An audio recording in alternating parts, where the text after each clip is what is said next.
Native American culture ఈ ప్రపంచంలోని అత్యంత పురాతనమైన కల్చర్స్లో ఇది కూడా ఒకటి. అంతేకాకుండా దీనిలో చాలా లోతైన అలాగే చాలా విందైన లెజెండ్స్ కూడా చాలా ఎక్కువగానే ఉన్నాయి.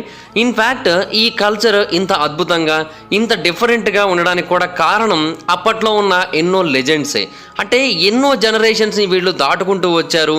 ఎన్నో రకాల నేటివ్ అమెరికన్స్ని వీళ్ళందరూ కూడా దాటుతూ వచ్చి వాళ్ళందరి గురించి ఎన్నో పుస్తకాలలో పూర్తిగా తెలుసుకొని వాళ్ళ యొక్క కల్చర్స్ ఏంటి, వాళ్ళు ఎలాంటి జీవన విధానాన్ని కొనసాగించేవారు, ఇవన్నీ కూడా తెలుసుకొని వాళ్ళ ద్వారా ఎన్నో జీవిత సత్యాలను తెలుసుకొని అలాగే స్పిరిచువల్ వాల్యూస్ గురించి కూడా తెలుసుకొని ఇప్పుడు ఇటువంటి అద్భుతమైన కల్చర్గా వాళ్ళైతే ఉన్నారు. కానీ వాళ్ళ యొక్క లెజెండ్స్లో కొన్ని వింతైన కథలు కూడా ఉన్నాయి. ఇన్ఫ్యాక్ట్ ఆ నేటివ్ అమెరికన్ లెజెండ్స్ గురించి మనం విన్నట్టయితే మనకు కూడా చాలా ఆశ్చర్యం కలుగుతూ ఉంటుంది. సో ఈరోజు ఈ వీడియోలో ఆ నేటివ్ అమెరికన్ లెజెండ్స్ అలాగే నేటివ్ అమెరికన్ మైథాలజీలో ఉన్న 3 ఇంట్రెస్టింగ్ లెజెండ్స్ గురించి డీటెయిల్గా తెలుసుకునే ప్రయత్నం చేద్దాం. సో ఇంకెందుకు late, let's get into the video. Number 3, native American legends of white giants. నేటివ్ అమెరికన్స్లో చాలా రకాల ట్రైబ్స్ అయితే ఉంటాయి కదా, అందులో చాలా రకాల ట్రైబ్స్ వాళ్ళు ఈ జైంట్స్ గురించి చాలాసార్లు చాలా చోట్ల ప్రస్తావించారు. వాళ్ళందరూ కూడా ఏమని తెలియజేశారంటే ఆ వైట్ జైంట్స్ మన ప్రపంచంలోనే నివసించారు. వాళ్ళు చాలా అంటే చాలా భారీగా ఉంటారు. వాళ్ళ యొక్క స్కిల్స్ కూడా చాలా ఎక్కువగా ఉంటాయి. ఒక్కొక్కరు 10 అడుగుల ఎత్తు వరకు ఉంటారు. అండ్ వాళ్ళు ఈ ప్రపంచంలోని అత్యంత పవర్ఫుల్ పీపుల్లో ఒకరు. అండ్ నేటివ్ అమెరికన్ ట్రైబ్స్లో ఉన్న అత్యంత పవర్ఫుల్ రేసెస్లో వాళ్ళు కూడా ఒకరనైతే వాళ్ళు చెబుతూ ఉంటారు. వీళ్ళ గురించి బయట ప్రపంచానికి ఎక్కువ తెలియజేసి వీళ్ళ గురించి ఎక్కువగా ప్రస్తావించిన ట్రైబ్స్ వాళ్ళు ఎవరు అంటే చాక్టా, నెవాడా, కొమాంచెస్, మాంటా అలాగే పియోటిస్. వీళ్ళైతే ఎక్కువగా మాట్లాడారు వీళ్ళ కోసం. అలాగే చాక్టా ట్రైబ్ వాళ్ళు ఏమని చెప్పారంటే ఈ వైట్ జైంట్స్ ఒకప్పుడు ఏ ప్రాంతంలో అయితే నివసించారో ఇప్పుడు ఆ ప్రాంతాన్ని టెన్నెసీ అని పిలుస్తున్నారని కూడా తెలియజేశారు. సో టెన్నెసీ ప్రాంతం గురించి మనలో చాలామంది తెలిసిందే, కానీ అక్కడ ఇటువంటి భారీ జైంట్స్ నివసించారు అనడానికి ఇప్పటికీ కూడా ఎటువంటి ఆధారాలు అయితే లేవు. కానీ వాళ్ళు మాత్రం ఆ ప్రాంతం గురించి చాలా అంటే చాలా బలంగా చెబుతూ వస్తున్నారు. అయితే ఈ లార్జ్ జైంట్స్ ఆ ప్రాంతానికి రావడానికంటే ముందు ఒకప్పుడు వీళ్ళ యొక్క యాన్సెస్టర్సే ఆ ప్రాంతంలో ఉండేవారు. కాకపోతే ఈ యాన్సెస్టర్స్ వాళ్ళ తాకిడిని తట్టుకోలేకే మిసిసిప్పి నదిని దాటేసి వెళ్ళిపోవాలని నిర్ణయించుకున్నారని అయితే వీళ్ళందరూ కూడా తెలియజేస్తూ ఉన్నారు. ఆ జైంట్స్ని నహోలో అని పిలుస్తూ ఉంటారు. అంటే మీనింగ్ ఏంటి అంటే వైట్ జైంట్స్ అని అర్థం వాళ్ళ యొక్క నేటివ్ లాంగ్వేజ్లో. అండ్ వీళ్ళు అంత ఫ్రెండ్లీగా ఉండరు, అలాగే క్యానిబలిస్టిక్ నేచర్ని కూడా కలిగి ఉంటారని అయితే చాక్టో ట్రైబ్ వాళ్ళు తెలియజేశారు. వాళ్ళ మీద కూడా అలాగే చాలాసార్లు దాడి చేసి వాళ్ళని చంపి తినేశారని కూడా చెబుతూ వచ్చారు. అలాగే కొమాంచెస్ ట్రైబ్ వాళ్ళు కూడా వీళ్ళ గురించి ఏమని చెప్పారంటే వీళ్ళు గ్రేట్ ప్లెయిన్స్లో ఎక్కువగా ఉండేవారు. అండ్ వీళ్ళు కూడా వైట్ జైంట్స్ ఎక్కువగా కాంటాక్ట్ని కలిగి ఉన్నారని అయితే తెలియజేశారు. అండ్ వాళ్ళు భూమి మీద తిరుగుతున్నప్పుడు వాళ్ళు చేసే ప్రతి ఒక్క పనిని కూడా వీళ్ళ యొక్క పూర్వీకులు గమనించారని అయితే ఈ ట్రైబ్ వాళ్ళు తెలియజేస్తూ ఉంటారు. అండ్ వీళ్ళు చెప్పిన దాని ప్రకారం ఈ వైట్ జైంట్స్ రేస్ చూడడానికి మాత్రమే బలంగా కనిపించడం కాదు, వాళ్ళు చాలా ధైర్యవంతులు. అండ్ అంతేకాకుండా ఎలైట్స్ ఎవరైతే ఆల్రెడీ ఉన్నారో వాళ్ళకంటే సుపీరియర్గా ఉండేవాళ్ళు. సో ఇప్పుడు ప్రపంచంలో కనుక వీళ్ళు ఉన్నట్టయితే వీళ్ళ తాకిడిని తట్టుకోవడం ఎవరి తరము కాని పని అయితే వాళ్ళు తెలియజేస్తున్నారు. మరి ఆ వైట్ జైంట్స్ ఎలా అంతరించిపోయారనే దానికి మాత్రం ఎవరి దగ్గర సమాధానం లేదు. వాళ్ళు చెబుతుంది ఏంటంటే ఆ వైట్ జైంట్స్ చాలా స్కిల్డ్ క్రాఫ్టర్స్. అండ్ వాళ్ళంతటా వాళ్ళే ఎంతో అందమైన నగరాలని ఇళ్ళని నిర్మించుకున్నారు. అండ్ దాంట్లో చాలామంది నివసించేవారు. వాళ్ళందరూ కూడా చాలా సంతోషంగా ఉండేవారు. కాకపోతే జస్టిస్కి ఇంపార్టెన్స్ ఇవ్వడం మాత్రం మర్చిపోయారు వాళ్ళు. అలాగే మెర్సీ అనేది కూడా వాళ్ళ కళ్ళల్లో అసలు ఏమాత్రం కనిపించదు. దాని కారణంగా వాళ్ళు కనబడిన ప్రతి ఒక్క ట్రైబ్ని కూడా అంతం చేయడానికి చూస్తూ ఉండేవారు. దాని కారణంగానే ఈ వైట్ జైంట్స్ సుపీరియర్ రేస్గా చెప్పుకోబడినప్పటికీ కూడా వాళ్ళకి ఒక శాపం వంటిది వెంటాడింది. అప్పట్లో వాళ్ళకి ఎవరూ ఎదురు నిలవలేకపోయారు. కానీ ఆ శాపం కారణంగానే వాళ్ళందరూ కూడా అంతమైపోయారని అయితే చెబుతూ ఉంటారు. బట్ అది ఎంతవరకు వాస్తవం అనేది మనకైతే తెలియదు. కొంతమంది ఏమంటారంటే వాళ్ళు చనిపోయి స్వర్గానికి వెళ్ళిన తర్వాత కూడా మళ్ళీ తిరిగి భూమి మీదకి వచ్చారు. వాళ్ళు అలా తిరిగి రావడానికి ఒక అన్నోన్ పవర్ కారణమైందని చెబుతూ ఉంటారు. అండ్ పెరూలోని ఇండిజినస్ మాంటా పీపుల్ ఏమని చెబుతూ ఉన్నారంటే ఈ జైంట్స్ మళ్ళీ తిరిగి భూమి మీదకి వచ్చినప్పుడు పెద్ద పెద్ద బోట్లలో సముద్రం నుంచి భూమి మీదకి అయితే వచ్చారు. అండ్ వాళ్ళు చాలా పెద్ద మొత్తంలో ఏరియాని అయితే కంట్రోల్ చేయడానికి ట్రై చేశారు.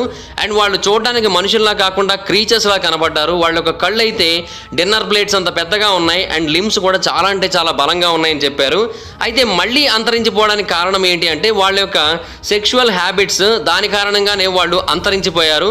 ఎందుకంటే వాళ్ళకి రీప్రొడక్షన్ అంటే అంతగా ఇంట్రెస్ట్ లేదు. దాని కారణంగా వాళ్ళందరూ కూడా చనిపోయిన తర్వాత మళ్ళీ పుట్టలేదు ఇంకెవరు కూడా అని అయితే వాళ్ళు తెలియజేస్తున్నారు. దీనికి కూడా ఎగ్జాక్ట్గా ఆధారాలు దొరికేంత వరకు మనం 100% కన్ఫర్మ్ చేయలేము. బట్ ఈ రెడ్ హెయిర్డ్ వైట్ జైంట్స్ గురించి చాలా చోట్ల మెన్షన్ చేయబడింది. అండ్ పియోటీస్ వాళ్ళు కూడా దీని గురించి ఏమని చెబుతున్నారంటే ఆ వైట్ జైంట్స్ చాలా బలమైన వాళ్ళని చెబుతున్నారు. కాకపోతే మనకి ఇన్ఫర్మేషన్ అంతా కూడా వాళ్ళకి చెందిన పుస్తకాల ద్వారా మాత్రమే తెలిసింది. పియోటీస్ ఎవరు లేరు ఇప్పుడు. సో వాళ్ళని అడిగి తెలుసుకుందామంటే వాళ్ళందరూ కూడా అంతరించిపోయారు. సో ఏదో ఒక రోజు వీళ్ళ గురించి ఒక ప్రూఫ్ అయినా దొరకపోతుందా అన్న ఉద్దేశంతో ఆ ప్రాంతంలో చాలా పరిశోధనలు అయితే జరుగుతూ ఉన్నాయి. బట్ ఇప్పటికైతే ప్రస్తుతానికి ఒక ఆధారం కూడా దొరకలేదు. బట్ వాళ్ళు క్యానిబల్స్ అని చాలా మంది అయితే నమ్ముతున్నారు. Number 2, red headed giants of Lovelock cave. ఇది నేటివ్ అమెరికన్స్లో క్యానిబల్స్ చాలా ఎక్కువగా ఉండేవాళ్ళు అని చెప్పే ఒక కథ. అండ్ ఆ క్యానిబల్స్ కూడా ఒక పర్టికులర్ గుహలో ఎక్కువగా ఉండేవారు. అది చాలా అంటే చాలా చిన్న గుహ. నెవాడా యొక్క అవుట్స్కర్ట్స్లో ఉన్న హంబోల్ట్ సింగ్ అనే ఒక ప్రాంతంలో ఉన్న ఒక చిన్న గుహ ఇది. ఈ ప్రాంతాన్ని లవ్ లాక్ కేవ్ అని పిలుస్తూ ఉంటారు. ఇది సుమారుగా 150 అడుగుల పొడవు ఉంటుంది. అయితే ఈ ప్రాంతంలో ఉన్న లెజెండ్స్ దీని గురించి ఏమని చెబుతూ ఉంటారంటే ఒకప్పుడు ఈ గుహ లోపల 10 అడుగుల ఎత్తున్న రెడ్ హెయిర్డ్ జైంట్స్ ఉండేవాళ్ళని తెలియజేశారు. వాళ్ళు మనుషులందరి మీద చాలా దాడి చేసేవారు. కనిపించిన ప్రతి ఒక్క మనిషిని కూడా చంపి తినేసేవారు. అండ్ వేరే ప్రాంతాలకు వెళ్ళి మనుషుల్ని వేటాడి మరీ తినేవారని అయితే వాళ్ళు తెలియజేశారు. ఆ జైంట్స్ని సితాకార్ అని పిలుస్తూ ఉండేవాళ్ళు. కాకపోతే వాళ్ళు మాత్రం పియోటీ ఇండియన్స్కి చాలా భయపడేవారు. ఆ పియోటీ ఇండియన్స్ ఈ జైంట్స్ని ఎప్పుడు కనబడినా కూడా సమూలంగా నాశనం చేసేసేవారు. సో వాళ్ళందరికీ భయపడి ఎవరికి కనబడకుండా ఈ రెడ్ హెయిర్డ్ జైంట్స్ ఈ గుహలోకి వచ్చి దాక్కొని ఇక్కడ నుంచి మనుషుల్ని చంపి తినడం మొదలు పెట్టారని అయితే చాలా మంది నమ్ముతూ ఉంటారు. అయితే ఈ లవ్ లాక్ కేవ్లో కూడా అంతకుముందు వేరే మనుషులు నివసించేవారు. వాళ్ళందరూ కూడా వీళ్ళ తాకిడిని తట్టుకోలేక ఇక్కడ నుంచి పారిపోయి వేరే ప్రాంతాలకు వెళ్ళి సెటిల్ అయిపోయారనేది ఇక్కడ ఉన్న ఒక స్టోరీ. అయితే దీని గురించి తెలిసిన తర్వాత ఇది ఒక పెద్ద ఆర్కియలాజికల్ సైట్గా మారిపోయింది. అండ్ ఇప్పటికే సుమారుగా ఇక్కడ 10,000కి పైగా ఆర్టిఫాక్ట్స్ కనుగొనబడ్డాయి. ఎక్కువగా యూనివర్సిటీ ఆఫ్ కాలిఫోర్నియా వాళ్ళు కనుగొన్నారు. అలాగే కొంతమంది ఆంథ్రోపాలజిస్టులు కూడా ఈ ప్రాంతానికి వచ్చి పరిశోధనలు చేసి చాలా వింతైన ఆర్టిఫాక్ట్స్ని కొన్ని వేల సంఖ్యలో కనుగొన్నారు. అయితే వాటిలో కొన్ని ఏమో సేజ్ బ్రషెస్, కొన్ని ఏమో నైఫ్స్, కొన్ని ఏమో వేరే టూల్స్ అండ్ ఆ ప్రాంతంలో హ్యూమన్ బోన్స్ కూడా కనబడ్డాయి. కాకపోతే వాటిలో బోన్ మ్యారో అనేది కంప్లీట్గా మిస్ అయింది. సో శాస్త్రవేత్తలు ఏమని అభిప్రాయపడుతున్నారంటే ఖచ్చితంగా ఈ ప్రాంతంలో ఒకప్పుడు క్యానిబలిజం అనేది జరిగే ఉంటుంది. దాని కారణంగానే మనకి ఇక్కడ హ్యూమన్ బోన్స్ కనిపిస్తున్నాయి కానీ బోన్ మ్యారో కనిపించట్లేదు. సో డెఫినెట్గా ఈ గుహలో ఎవరైతే నివసించారో వాళ్ళు వేరే మనుషుల్ని చంపి తినేసి వాళ్ళ యొక్క బోన్స్ని ఇక్కడ పడేసేవారని తెలియజేశారు. అండ్ రీసెర్చర్స్ ఏమని చెప్పారంటే చాలా వరకు హ్యూమన్ బోన్స్ అక్కడ అన్టచ్డ్గానే మిగిలిపోయి ఉన్నాయి. అండ్ వాటన్నిటిలోని కూడా బోన్ మ్యారో అనేది మిస్ అవుతోంది.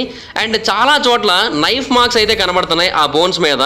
సో ఇక్కడ క్యానిబలిజం జరిగింది. కాకపోతే అది వాళ్ళ యొక్క రెగ్యులర్ డైట్ కాకపోయి ఉండొచ్చు. ఇక్కడ ఏదైనా కరువు వంటిది ఏమన్నా వచ్చి వాళ్ళకి తినడానికి వేరే ఆహారం ఏమీ దొరకని పరిస్థితుల్లో ఉన్నప్పుడు మాత్రమే ఇలా తింటూ ఉంటారు.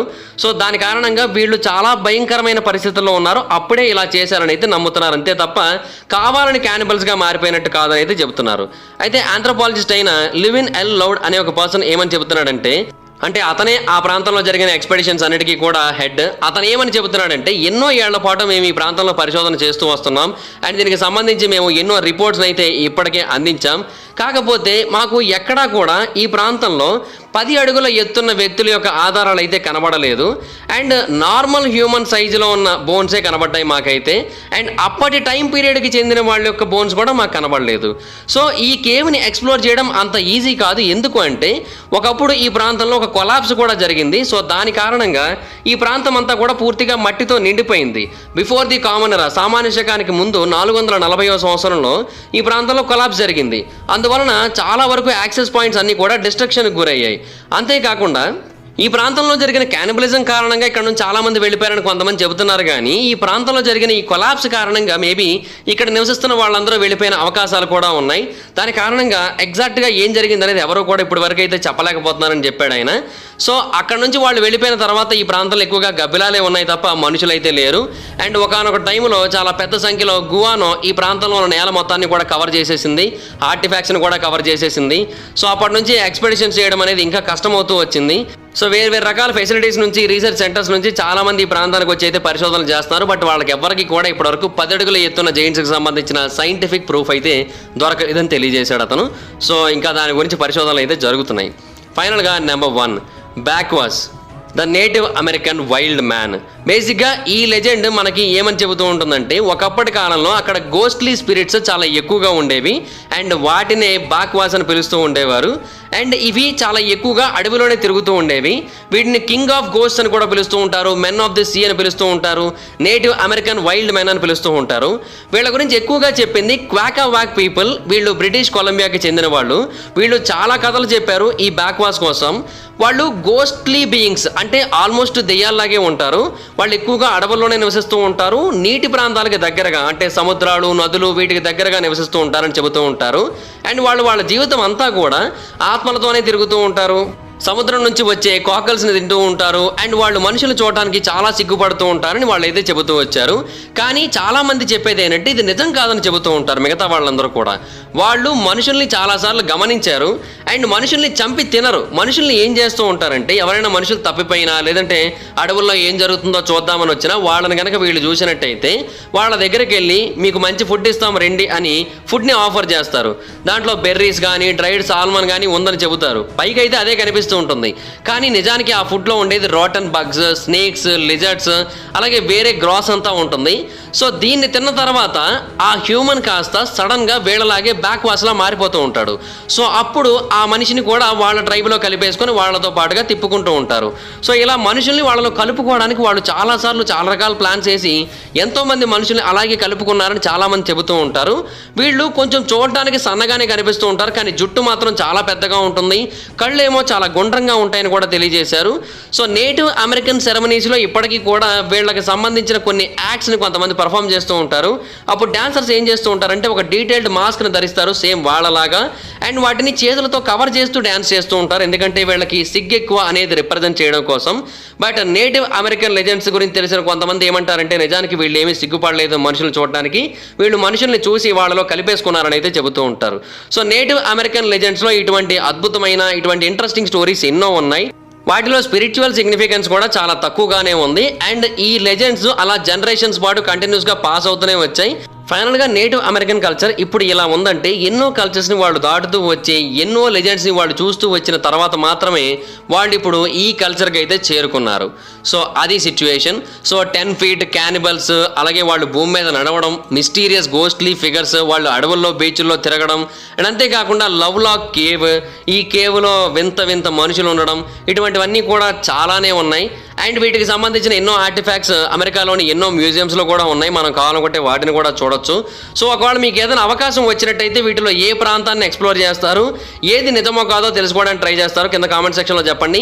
ఈ వీడియో కనుక మీకు నచ్చినట్టయితే లైక్ చేయండి, వీడియోని షేర్ చేయండి. ఇప్పటివరకు ఎవరైనా మన ఛానల్ సబ్స్క్రైబ్ చేసుకోకపోతే ఇప్పుడే సబ్స్క్రైబ్ చేసుకోండి, పక్కన బెల్ ఐకాన్ క్లిక్ చేసి ఆల్లో పెట్టుకోండి, నా ఫర్దర్ వీడియోస్ మిస్ అవ్వకుండా చూడొచ్చు. నా ఇన్స్టాగ్రామ్ ఐడి జబర్దస్త్ మైదర్, మీరు అక్కడ కూడా వచ్చినట్టు ఫాలో అవ్వచ్చు. మీరు నాకు ఏదైనా సపోర్ట్ చేయాలనుకుంటే కింద లైక్ షేర్ బటన్ పక్కన థ్యాంక్స్ బటన్ ఉంటుంది, దాని మీద క్లిక్ చేసి మీరు నాకు ఏమైనా అమౌంట్ సపోర్ట్ చేయొచ్చు. Thank you so much guys, bye bye, no meet you on next video.